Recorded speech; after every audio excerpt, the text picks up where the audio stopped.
Sir आप नरेंद्र मोदी जी से मिलने आए थे, मोदी जी से आपने और मोदी जी आपसे क्या कहा? देखिए, मैं एक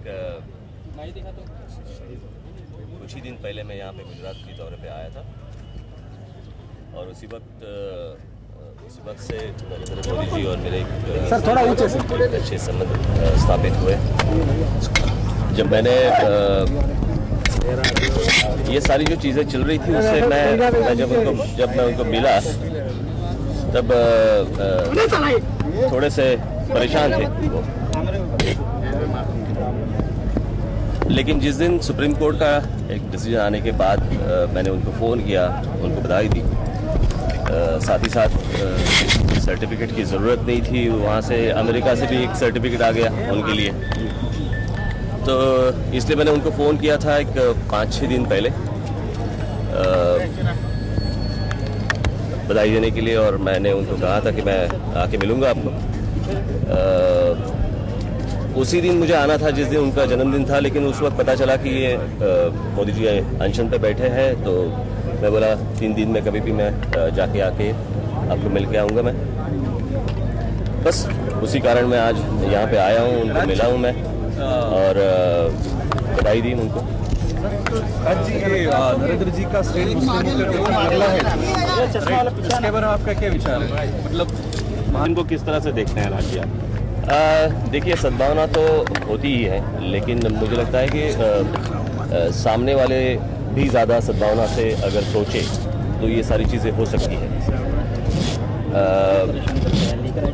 मुझे मालूम है कि आप में से बहुत सारे लोगों के दिमाग में ये चलता होगा कि सद्भावना और राज ठाकरे ये कैसा संभव है। ये भी मुझे मालूम है।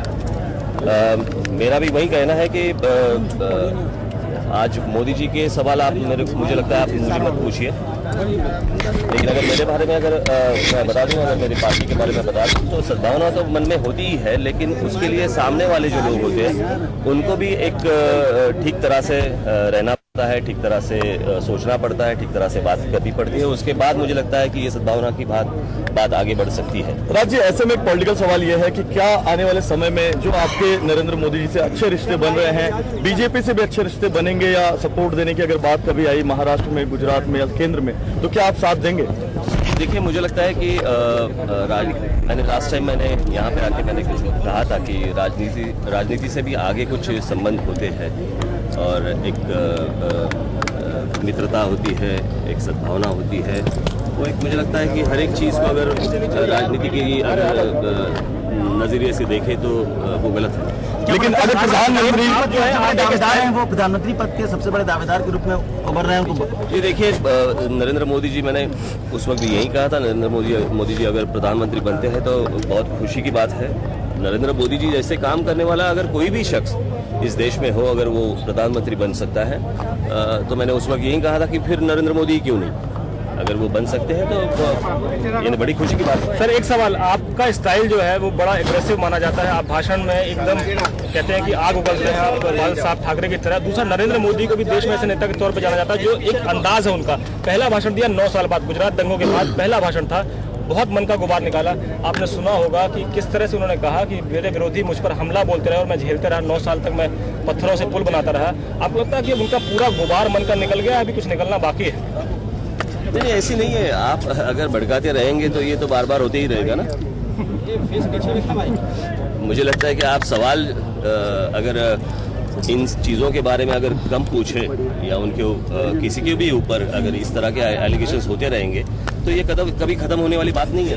लेकिन विरोधी जो कहते हैं, हम तो बाद में कहते हैं, विरोधी पहले कहते हैं कि ये सब दिखावा कर रहे हैं, केवल वो नहीं। देखिए, विरोधी जो होते हैं उनका विरोध करना काम ही होता है, तो उनकी सोच क्या है उसके ऊपर मैं थोड़ी कुछ बोल सकता हूँ। सर, सवाल ये सर कि लोकसभा चुनाव में आप अपनी सीटें लड़ेंगे, महाराष्ट्र में ज्यादा से ज्यादा सीटें आपकी आएंगी, और अगर ऐसा गणित बना कि नरेंद्र मोदी प्रधानमंत्री पद पर जा रहे हैं तो क्या आप उनको सपोर्ट करेंगे? जी बिल्कुल करूँगा, क्यों नहीं करूँगा। मैंने यही कहा ना कि नरेंद्र मोदी जी हो या नरेंद्र मोदी जी जैसे काम करने वाला कोई और शख्स हो, अगर आज की अगर देश की स्थिति अगर देखी जाए तो हजारों करोड़ का आज भ्रष्टाचार जिस तरह से आज पूरे देश में हो रहा है, उसके लिए एक अच्छे कैप्टन की ज़रूरत है। अच्छे लीडर की जरूरत है इस देश को चलाने के लिए। सर आतंकवादी लगातार हमला कर रहे हैं, एक के बाद एक हमले, सरकार बार बार कहती है हम कंट्रोल कर लेंगे, हम कंट्रोल कर लेंगे। मुझे लगता है कि मैं जिस चीज़ के लिए यहाँ पे आया हूँ उसी चीज़ के लिए, उसी चीज पर इस देश मोदी जी ने यही कहा कि जरूरत है सख्ती की है। इस देश में सवालों की कोई कमी नहीं है। कांग्रेस ने नरेंद्र मोदी के सामने एक अनशन शुरू कर दिया। शंकर सिंह वाघेला ने, जो उनके बहुत अच्छे क्लोज फ्रेंड मेंटर बताए जाते हैं, उस पर क्या टिप्पणी करेंगे आप? अभी क्या फैशन चल रहा है अनशन का, अभी अन्ना हजारे का हुआ, लेकिन नरेंद्र मोदी जी का अनशन एक अलग चीज़ है। उन्होंने एक तो यानी किसी चीज़ की डिमांड करते वक्त अनशन नहीं किया है, और बाकी चीज़ें तो अनशन करने की दूसरे लोगों की तो क्या बताएं उसके। इन्होंने किया, मोदी जी ने किया इसलिए वो कर रहे हैं, और उसने किया इसलिए और कोई कर रहा है। मुझे लगता है कि इस सद्भावना की अनशन के पीछे उनके मन में क्या भावना है, वो अगर समझ में आए तो मुझे लगता है कि ये उनका अनशन या उनकी सद्भावना की जो प्रति बात चल रही है वो सक्सेसफुल हुई है। सर एक सवाल, राहुल गांधी के लोग कहते हैं कि ये दिखावा न करें, मुस्लिमों से सद्भाव दिखाने की कोशिश करते हैं, बहुत सारे अल्पसंख्यक समाज के लोगों को लाया गया है, ये सब मैनेज किया गया सरकार ने, इस तरह से उनकी टीम के लोग कह रहे हैं। राहुल गांधी भविष्य के प्रधानमंत्री बताए जाते हैं, मोदी जी से मुकाबला होगा 2014 में, इस तरह की रिपोर्ट्स आ रहे हैं। नहीं, कौन बताइए। राहुल गांधी की टीम के लोग कहते हैं कि 2014 में अगर नरेंद्र मोदी के साथ मुकाबला होगा तो नरेंद्र मोदी को बहुत दुखी होना पड़ेगा, क्योंकि राहुल गांधी का कद बहुत बड़ा है और नरेंद्र मोदी उनके सामने कहीं ठहरते नहीं है, और उनके लोग कहते हैं कि जो सब ये तमाशा कर रहे हैं वो सच कर रहे हैं। देखिए, कोई ये कहे या कोई उसके ऊपर टिप्पणी करे, इस देश की जनता तय करती है, कोई एक आदमी तय नहीं करता। तो मुझे लगता है कि जनता ये तय कर लेगी कि कौन बड़ा है और कौन छोटा है। पास में जिस तरह से सरकारी खर्च हुआ है, ओके सर, खर्च तो होते ही रहते हैं, खर्च किया है, भ्रष्टाचार नहीं किया ना। आभारी राजभर, थैंक यू।